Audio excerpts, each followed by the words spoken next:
Nananawagan ng isang political analyst kay SP Tito Sotto na mamagitan na sa bangayan ni na Senate Blue Ribbon Committee Chair Panfilo Ping Lacson at Senador Rodante Marcoleta.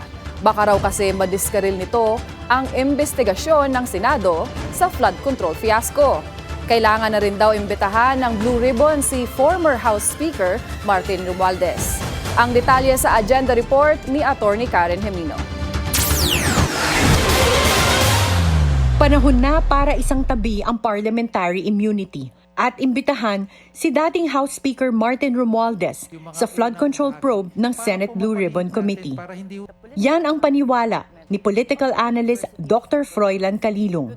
Sa At the Forefront ng Billionaire News Channel, sinabi ni Calilong na ang hindi pag-imbita ni Committee Chairman Panfilo Lacson kay Romualdez ang isa sa mga dahilan kaya inaakusahan siya ni Senator Rodante Marcoleta ng pagprotekta sa mga kaalyado ng Malacanang. For example, former Speaker Martin Romualdez, he has been cited by several people that are also implicated in this scandal. Several whistleblowers also mentioned his name, but he failed to appear. And parang ang lumalabas kasi rito, ang sinasabi ni Ping Lacson, Senator Lacson, is mayroong parliamentary immunity.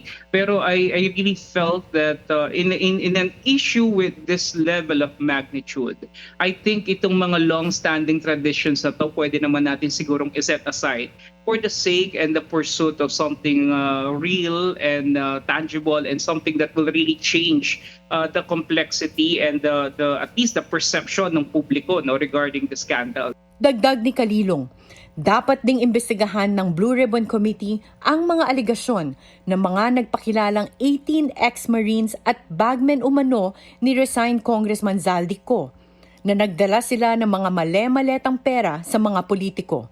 I feel that the Senate could be a good option, primarily because there are, members of the minority in the Senate that, may create a particular level of questioning and interpolation that may actually bring us forward to the truth and to, closer to the realization of what this scandal is really all about.